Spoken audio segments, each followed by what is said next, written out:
Hello students, हम Indian scientist भारतीय वैज्ञानिकों के बारे में पढ़ रहे हैं। Indian scientist biography and achievements, भारतीय वैज्ञानिक जीवन परिचय एवं उपलब्धियां। डियर स्टूडेंट्स, मैं पहले भी आपको कई बार बता चुका हूं कि इस चैप्टर को स्टार्ट करने से पहले कि इस चैप्टर के अंदर, जैसा कि नाम से हमें पता लग रहा है, भारतीय वैज्ञानिक जीवन परिचय एवं उपलब्धियां, यानी सबसे पहले हमें उनकी बायोग्राफी या लाइफ के बारे में बताना है कि वैज्ञानिक का पूरा नाम क्या था, वैज्ञानिक के माता पिता का नाम क्या था, वैज्ञानिक का जन्म कब हुआ, वैज्ञानिक ने अपनी शिक्षा कहाँ से प्राप्त की, उनके बारे में कोई विशेष योगदान है, साइंस के क्षेत्र में किस फील्ड में उन्होंने रिसर्च की है, क्या इन्होंने दिया है, कोई सिद्धांत प्रतिपादित किया है तो वो कौन कौन सी डिग्रियाँ उन्होंने ली हैं, कौन कौन से पद उनको, सम्मान उनको भारत के अंदर मिले हैं, तो इन सब चीज़ों के बारे में हम डिस्क्राइब करेंगे। तो हम इससे पहले सुश्रुत और चरक दो वैज्ञानिकों के बारे में पढ़ चुके हैं और आज हम बात करेंगे डॉक्टर सीवी रमन, भारतीय वैज्ञानिक, बहुत ही ज़्यादा अचीवमेंट साइंस के क्षेत्र में कई पुरस्कारों से सम्मानित scientist CV Raman, doctor CV Raman. अब हम एक एक चीज़ के बारे में फोकस करेंगे, टू द पॉइंट्स, और इसी तरह से आपको जो मैंने लिखने का जो तरीका बताया है आपको, इसी तरह से आप अपनी कॉपी में या किसी भी रफ कॉपी के अंदर पहले लिख लेंगे, फिर एक एक करके डियर स्टूडेंट्स हम स्टेप बाय स्टेप साइंटिस्ट के बारे में लर्न करेंगे। सबसे पहले हम बायोग्राफी की बात करेंगे। तो सीवी रमन का पूरा नाम है, सीवी शॉर्ट में है, सीवी का मतलब होता है चंद्रशेखर वेंकट रमन। क्या होता है? चंद्रशेखर वेंकट रमन। तो ये इनका पूरा नाम है। इनका जन्म 7 नवंबर 1888 तमिलनाडु के अंदर हुआ था। इनका जन्म 7 नवंबर 1888 में तमिलनाडु के अंदर हुआ था। नेक्स्ट हम पढ़ेंगे, इनका जो जन्म है वो तिरुधरापतली शहर के अंदर हुआ था। इनके पिता का नाम चंद्रशेखर अय्यर था। मैंने कहा था ना सबसे पहले उनका कंप्लीट नेम, फिर जन्म, फिर उनके पिता का नाम, फिर माता का नाम। इनकी माता का नाम पार्वती अम्मल था। इनके पिता विशाखापत्तनम के वाल्टेयर कॉलेज के अंदर भौतिक शास्त्र के प्राध्यापक थे। रमन ने वाल्टेयर कॉलेज से इंटर परीक्षा प्रथम श्रेणी से उत्तीर्ण की थी। जो डॉक्टर सीवी रमन हैं, उन्होंने अपनी जो इंटरमीडिएट परीक्षा है, इंटर परीक्षा है, वो वाल्टेयर कॉलेज से प्रथम श्रेणी से उत्तीर्ण की थी, फर्स्ट डिवीजन से। 1907 में 19 वर्ष की आयु में भौतिक विज्ञान में एमएससी की। ये सबसे इंपॉर्टेंट बात है, 19 वर्ष की आयु में ही इन्होंने फिजिक्स के अंदर, भौतिक शास्त्र के अंदर एमएससी कर ली थी। और 19 वर्ष की आयु में ही ये अर्थ विभाग की प्रतियोगिता परीक्षा दी थी इन्होंने। कौन से विभाग की? अर्थ विभाग की। अर्थ विभाग का और भौतिक शास्त्र यानी फिजिक्स का कोई कॉम्बिनेशन नहीं होता है। जो सबसे इंपॉर्टेंट बात है इनके लाइफ की, जो इन्होंने ये प्रतियोगी परीक्षा दी थी अर्थ विभाग की, इसके अंदर साहित्य आता है, इतिहास आता है, हिस्ट्री आती है, संस्कृत आती है, राजनीतिक शास्त्र आता है यानी पॉलिटिकल साइंस आती है। तो इन चीज़ों का फिजिक्स के स्टूडेंट से कोई भी तालमेल नहीं होता है, साइंस से कोई तालमेल नहीं होता है, साहित्य का, इतिहास का, संस्कृत का, राजनीति शास्त्र का। लेकिन फिजिक्स के स्टूडेंट होने के नाते, फिजिक्स का स्टूडेंट होते हुए भी इन्होंने इन सब्जेक्ट्स में भी अपना चयन किया, यानी इन सब्जेक्ट्स के क्वेश्चन को भी पुटअप करके अपना चयन अर्थ विभाग के अंदर किया। और इसी दौरान भारत सरकार द्वारा अर्थ विभाग के ये उपलेखापाल नियुक्त किए गए। उपलेखापाल एक पद होता है अर्थ विभाग के अंदर, उस पर ये नियुक्त किए गए। इन्होंने वीणा, मृदंग, तानपुरा, ये भारतीय वाद्य यंत्र हैं जो बजाने के काम आते हैं, और वायलिन और पियानो, ये विदेशी वाद्य यंत्र हैं। इनकी ध्वनिक या इनमें ध्वनिक गुणों का अध्ययन किया, खोज की, और इनकी खोज करके भौतिक सिद्धांत प्रतिपादित किए। कौन से सिद्धांत? भौतिक सिद्धांत को प्रतिपादित किया। और 1917 में डाक तार विभाग के महालेखापाल से त्यागपत्र दे दिया, क्योंकि जब ये इस पद पर थे, काम कर रहे थे, तो ये अपनी रिसर्च भी साथ साथ कर रहे थे, लेकिन ये अपनी रिसर्च को कंप्लीट नहीं कर पा रहे थे, टाइम नहीं दे पा रहे थे। तो इसीलिए उन्होंने 1917 में डाक तार विभाग के महालेखापाल से त्याग पत्र दे दिया कि मैं अब इसमें काम नहीं करूँगा। इसी दौरान ये कलकत्ता यूनिवर्सिटी के अंदर प्रोफेसर बने।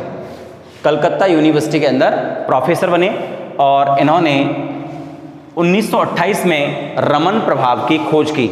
जिस प्रभाव के कारण, जिस खोज के कारण आज भी डॉक्टर रमन को याद किया जाता है, वो है रमन इफेक्ट। और 1928 में इस खोज को कंप्लीट किया तथा 1930 में इस खोज के लिए इन्हें नोबेल पुरस्कार दिया गया। वास्तव में रमन इफेक्ट या रमन प्रभाव क्या है? आप देखते होंगे इंद्रधनुष का बनना रमन इफेक्ट के द्वारा ही उसको हम एक्सप्लेन कर सकते हैं। ये कहते हैं कि जब प्रकाश की किरण किसी भी वाष्प से टकराती है या जल से टकराती है, द्रव से टकराती है, तो वो रंगों का प्रकीर्णन करती है।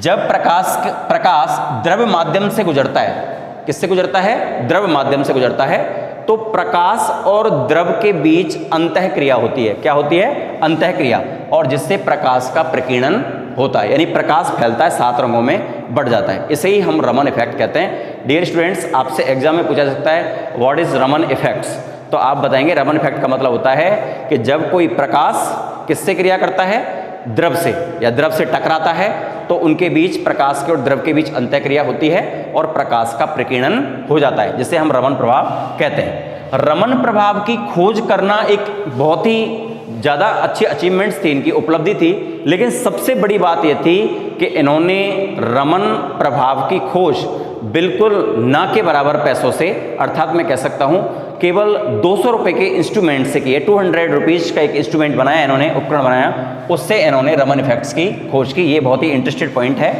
1949 के अंदर 1949 में भारत सरकार ने राष्ट्रीय प्राध्यापक नियुक्त किया इनको। डॉक्टर सीवी रमन को भारत सरकार ने 1949 के अंदर राष्ट्रीय प्राध्यापक नियुक्त किया और 1954 में इन्हें भारत रत्न से सम्मानित किया। कौन से ईयर के अंदर? 1954 में इन्हें भारत रत्न से सम्मानित किया गया। इन्होंने अपनी रिसर्च या खोज की तथा अनेक राष्ट्रों के अंदर एक शांतिपूर्ण मित्रता का व्यवहार भी इन्होंने बढ़ाया। इसके लिए इन्हें लेनिन शांति पुरस्कार से सम्मानित किया गया। ये पुरस्कार राष्ट्रों के मध्य मैत्री स्थापित करने के लिए दिया जाता है। लेनिन शांति पुरस्कार से भी इनको सम्मानित किया गया। इसके अलावा, रमन इफेक्ट्स के अलावा, डॉक्टर सीवी रमन ने समुद्र व आकाश का रंग नीला हमें क्यों दिखाई देता है, ठोस व द्रव का अध्ययन हम कैसे कर सकते हैं, चुंबकीय शक्ति किसे कहते हैं, एक्सरेज क्या होती हैं, पदार्थ की संरचना कैसी होती है, और ध्वनि से संबंधित भी इन्होंने अपनी अनेक वैज्ञानिक खोजें की। और 20 नवंबर 1970 में इनकी मृत्यु हो गई। डॉक्टर सीवी रमन की मृत्यु 20 नवंबर 1970 के अंदर हो गई। इनको सम्मान प्रदान करने के लिए, बहुत ही इंपॉर्टेंट, इनको सम्मान प्रदान करने के लिए हम 28 फरवरी को प्रतिवर्ष विज्ञान दिवस के रूप में मनाते हैं, जो इन्हें एक सम्मानित डे के रूप में माना जाता है, इनको समर्पित है।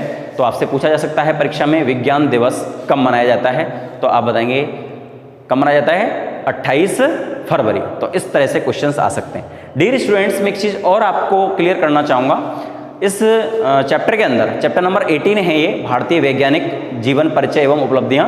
इस चैप्टर के अंदर हम 8 वैज्ञानिकों के बारे में पढ़ेंगे जो इंडियन साइंटिस्ट हैं और उन्होंने अनेक फील्ड्स के अंदर, वैज्ञानिक क्षेत्र के अंदर इन्होंने खोज की हैं, तो उनके बारे में हम पढ़ेंगे। तो किस तरह से हमें साइंटिस्ट को लर्न करना है, कंप्लीटली उसके जो पॉइंट्स हैं वो रह ना जाएँ, उनको हमको लर्न करना है। तो इस तरह से आप लोग एक बार कंप्लीटली उसको राइट डाउन करेंगे। बार बार लिखने से भी एक्सपीरियंस बढ़ता है, एक्सपीरियंस होता है। तो आप उसको पहले लिखेंगे, फिर उसके एक एक पॉइंट्स को अपन क्लियर करेंगे। सबसे पहले डेट ऑफ बर्थ को क्लियर करेंगे, फिर फादर्स नेम, मदर्स नेम, फिर किस जगह पर उनका जन्म हुआ है, उसके बाद उन्होंने अपनी शिक्षा, क्योंकि जैसे जैसे लाइफ चलती है उसी तरह से हम उनको, फिर उनकी उपलब्धि कौन सी सन में हुई। ये हर साइंटिस्ट के लिए होता है।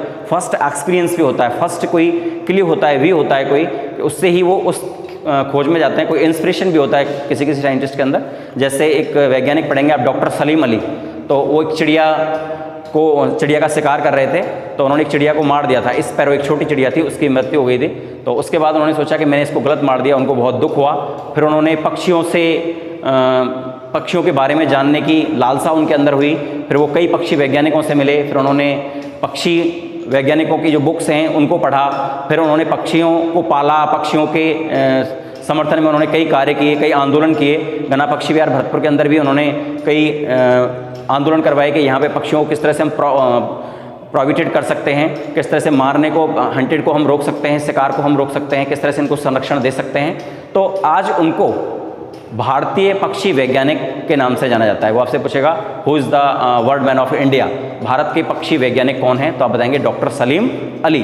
तो कहीं ना कहीं एक इंस्पिरेशन भी होता है साइंटिस्ट का, एक फर्स्ट क्ल्यू होता है जिससे वो उस फील्ड्स में जाते हैं। वो हर व्यक्ति के जीवन में होता है कि हम उस चीज़ से अपने, जैसे हो सकता है किसी के घर में कोई डॉक्टर हैं, पेरेंट्स किसी के डॉक्टर हैं, तो वो सोचेगा ये डॉक्टर हैं तो हम भी डॉक्टर बायोलॉजी लें और डॉक्टर बने। तो कहीं ना कहीं वो फील्ड होता है, किसी में इंजीनियर है तो वो उस अपने बच्चे को मैथ्स दिलाते हैं तो वो उस फील्ड्स में जाता है। तो मैं ये कहना चाहता हूँ वैज्ञानिकों के साथ भी सेम ये होता है। तो वो अपने देखते हैं किस तरह से उनके पेरेंट्स हैं, किस जैसे इनके पेरेंट्स विशाखापट्टनम में वाल्टेयर कॉलेज में भौतिक शास्त्र के प्राध्यापक हैं, तो ऑब्वियसली जो ये डॉक्टर सी वी रमन है ये भी भौतिक शास्त्र में रुचि रखते थे और भौतिक शास्त्र में ही इन्होंने MSc की, लिंक है। तो इस तरह से इन्होंने फिर कौन से सन में किया, किस तरह से कौन सी उपलब्धि की, कहाँ खोज की और एटलीस्ट उनको क्या उपलब्धियाँ मिली, भारत सरकार में कौन सा सम्मान मिला और उनकी डेथ कब हुई और कोई विशेष नाम से भी उनको जाना जाता है, उसको भी हम लर्न करेंगे। जैसे अगर हम डॉक्टर APJ अब्दुल कलाम के बारे में बात करें तो उन्होंने अग्नि, त्रिशूल और नाग, इस तरह से जो हैं वो मिसाइल्स के 5 मिसाइल्स को उन्होंने बनाया, तो मिसाइल मैन ऑफ इंडिया के नाम से उन्हें जाना जाता है। तो हर साइंटिस्ट की कोई ना कोई अचीवमेंट है लाइफ के अंदर, कोई ना कोई उपलब्धि है, वैज्ञानिक क्षेत्र है उनका एक पर्टिकुलर, तो उसे हम लर्न करेंगे और कंप्लीटली साइंटिस्ट के बारे में हम वर्णन करेंगे। It's all for today, thank you so much.